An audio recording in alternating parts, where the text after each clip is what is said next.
mga balitang pambansa. Nagkatulakan ang ilang pulis at mga ralista sa pagditapon ng ika-40 anibersaryo ng EDSA People Power. Sinubukan kasing harangin ng mga pulis ang mga militanteng grupo pero hindi sila nagpatinag. Nagdaos sila ng programa sa EDSA Shrine, bit-bit ang placards. Ang sentimiento nila sa 40 years mula nang makasaysayang People Power pero tila mas lumala pa raw ang korupsyon. Pangunahing panawagan nila ay ang pagbaba sa pwesto ng Pangulong Marcos Jr. at ni Vice President Sara Duterte. Maging ang bagal daw ng pag-usad ng investigasyon sa maanumalyang flood control projects. Bukod nga sa mga progresibong grupo, sumama rin sa protesta ang mga pari. Kabilang po sa nakiisa si Archbishop Socrates Villegas na nanguna naman sa idinaos na misa kinagabihan sa EDSA. Binatikos niya ang bumababa daw na moralidad, talamak na pagtatrayduran sa politika at maging historical revisionism na dapat ay matuldukan na. Sa iba pang balita, mariin namang pinabulaanan ng Makabayan Block ang pagkakadawit ng kanilang mga mambabata sa alegasyon ng lumantad ng mga retired Marines tungkol sa natanggap na mali-maletang pera. Sa tingin ni dating ACT Teachers Party List Representative Franz Castro, panibagong taktika lamang ito para ilihis ang issue ng impeachment complaint laban sa Vice-Presidente at ang confirmation of charges hearing sa ICC kay dating Pangulong Rodrigo Duterte. Naniniwala si Kabataan Party List Representative Raul Manuel na pakawala ng mga Duterte ang mga nagpakilalang dating mga sundalo. Nabigla po ako, no? At nasama kaming mga makabayan diyan sa sinasabing nakatanggap daw ng maleta.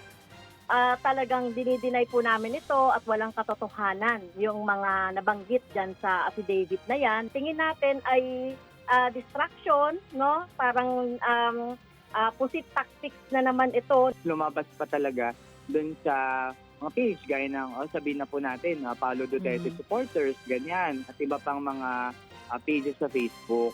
So, nagtatry sila na i-sway na naman yung public opinion to their benefit, tas mag-garner ng tens of thousands of reactions in support of them. Yan nga po ang sunurang tinig ni dating ACT Teachers Party List Representative Franz Castro at Kabataan Party List Representative Raul Manuel.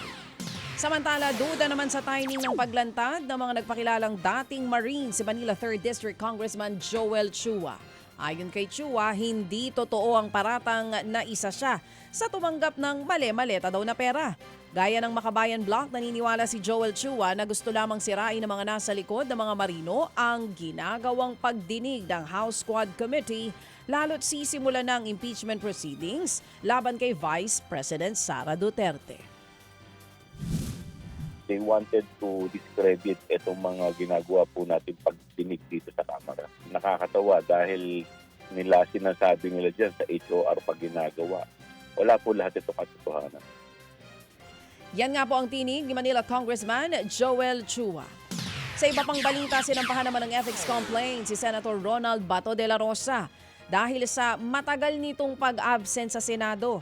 Isinampa po ng grupong Wag Kang Ko-Corrupt Civil Society ang reklamo dahil dapat daw no work no pay ang senador. Pagwawaldas daw ng pera ng bayan ng pagpapasahod kay Bato na hindi naman pumapasok sa trabaho. Matatanda ang Nobyembre pa nga hindi nagpapakita ang senador nang umugong ang posibilidad na ipaaresto siya ng ICC. Paliwanag po ni Senate President Tito Soto, wala pa raw kasing rules ang Senado kung anong gagawin sa mga absenerong senador.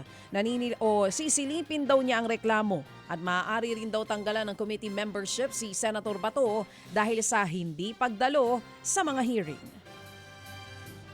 Ipina-auction na pong muli ang 12 luxury cars ng mag-asawang Diskaya. Naibenta ang Bentley na sasakyan sa mahigit 12 million pesos, habang halos 7 million pesos ang pagkakabili sa Lincoln Navigator. Naibenta naman sa halagang 6.6 million ang Cadillac Escalade ng mga Diskaya sa negosyanteng nakabili din ng kanilang Rolls-Royce. Plano daw itong i-display ng negosyante sa isang museo sa Benguet. Matapos nga po ang auction ng mga sasakyan ng mga Diskaya, kumpiyansa po ang BOC na hindi mauuwi sa direct o negotiated sale ang pagbebenta ng mga luxury cars mula sa flood control scandal. Mga kapatid, brothers and sisters, saan ka pa? Dito na tayo sa totoo. Dito na tayo sa True FM. Mga kapatid, mag-subscribe and follow po kayo sa social media accounts ng True Network PH. Yan po kami. Hanapin nyo lang True Network PH, Facebook, Instagram, YouTube, TikTok, and podcast. Mapa Apple or Spotify man yan, mahahanap nyo kami. Lahat ng mga napapanood at napapakinggan nyo po sa programa, nasa social media accounts namin yan. So, paano mga kapatid? See you sa social media!